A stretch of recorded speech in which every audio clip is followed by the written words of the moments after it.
नमस्कार, स्वागत है आप सबका जीबीएन 24 न्यूज पर। मैं हूं आपके साथ तनीषा भारद्वाज। बीते रोज करनाल में आयोजित पंजाबी सम्मेलन में पूर्व मुख्यमंत्री भूपेंद्र सिंह हुड्डा के बयान सरकार आने पर पंजाबी विस्थापित कल्याण बोर्ड की स्थापना की जाएगी पर भड़के अनिल विज। बोले, हुड्डा पंजाबियों को दोयम दर्जे का नागरिक समझते हैं। वहीं दीपेंद्र हुड्डा के बयान 10 साल में भाजपा ने प्रदेश को विकास की पटरी से उतार दिया। विज ने कहा कि जिस भ्रष्टाचार की पटरी पर इन्होंने देश को चलाया उससे हमने उतार दिया है। सुरजेवाला के बयान पर भड़के विज। बोले, गुंडे तो कांग्रेस में पलते हैं, भाजपा में नहीं। आपको बता दें कि भूपेंद्र सिंह हुड्डा को पता होना चाहिए कि पंजाबी विस्थापित नहीं हुए थे, पंजाबी हिंदुस्तान से ही हिंदुस्तान में आए थे। पंजाबी तो आहत हुए थे हुड्डा जैसे लोगों की सोच से, जिन्होंने अपने ही देश के लोगों को शरणार्थी बना दिया। हुड्डा, आपको अपनी सोच बदलनी चाहिए। 70 वर्षों के बाद भी आप उनको विस्थापित कह रहे हो। आप उनको अपनाना नहीं चाहते। आप उनकी नस्लों को, जिनका जन्म इस धरती पर हुआ है, आप विस्थापित कहकर आप उनको दोयम दर्जे का नागरिक कहते हो। आपके खिलाफ तो केस दर्ज होना चाहिए। ये कहना है अनिल विज का। दीपेंद्र हुड्डा के अंबाला पदयात्रा के दौरान दिए बयान पर भाजपा ने प्रदेश को विकास की पटरी से उतार दिया पर प्रतिक्रिया देते हुए कहा कि बिल्कुल ठीक कह रहे हैं दीपेंद्र हुड्डा। 10 साल जिस भ्रष्टाचार की पटरी पर इन्होंने प्रदेश को चलाया उससे हमने प्रदेश को उतार दिया। अब ना बोलियों से नौकरी मिलती है और ना समझे अब्दुलों की मंडियां सजती है। विनेश फोगाट को लेकर रणदीप सुरजेवाला के बयान। फोगाट को कुश्ती संघ के अंदर भाजपा के प्रायोजित गुंडों ने हराया है, पर अनिल विज ने कहा कि सुरजेवाला बताएं कि भाजपा के किस नेता के खिलाफ दर्ज हुआ है।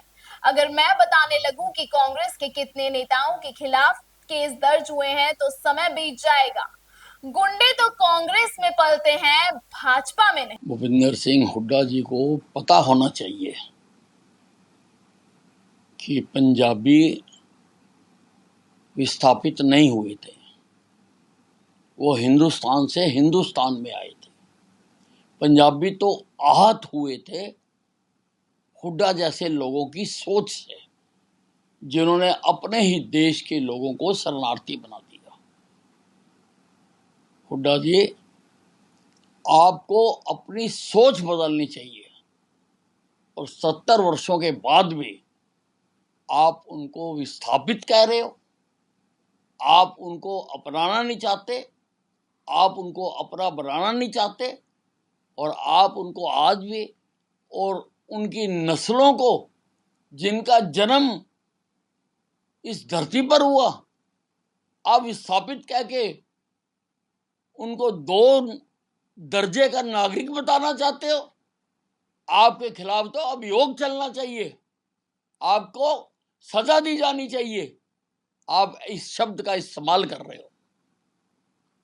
सर, दीपेंद्र हुड्डा ने कल कहा है कि भाजपा ने 10 साल में हरियाणा को विकास की पटरी से उतार दिया और भ्रष्टाचार और गुंडागर्दी में नंबर 1 बना दिया। बिल्कुल ठीक कह रहे हैं दीपेंद्र हुड्डा जी। जिस भ्रष्टाचार की पटरी पर इन्होंने 10 साल प्रदेश को चलाया, उससे हमने प्रदेश को उतार दिया। अब ना बोलियों से नौकरियां मिलती हैं और ना तबादलों की मंडियां सजती हैं। हमने जो इन्होंने रेलवे लाइन बनाई थी वो उससे हमने उतार दी। रणदीप सुरजेवाला ने कहा है कि विनेश फोगाट को कुश्ती संघ के अंदर और बाहर भाजपा के प्रायोजित गुंडों ने हराया। सुरजेवाला जी, आप बताइए, बीजेपी ने कब और कहां गुंडाई की? बीजेपी के किस नेता के खिलाफ कहां और कब कोई केस दर्ज हुआ? और मैं अगर बताने लगूं कि कांग्रेस के कितने नेताओं के खिलाफ केस दर्ज हुए तो सारा समय बीत जाएगा। सुरजेवाला जी, गुंडे कांग्रेस के अंदर पलते हैं, कांग्रेस उनको संरक्षण देती है। भाजपा के अंदर गुंडे नहीं पलते हैं, यहां 1 मिनट में लात मार के बाहर निकाल दिया जाता है। गुंडे कांग्रेस के अंदर होते हैं, भारतीय जनता पार्टी के कोई अंदर गुंडा नहीं। फिलहाल इस खबर में इतना ही। लगातार हरियाणा की खबरों को देखने के लिए बने रहिए GBN 24 न्यूज के साथ लगातार।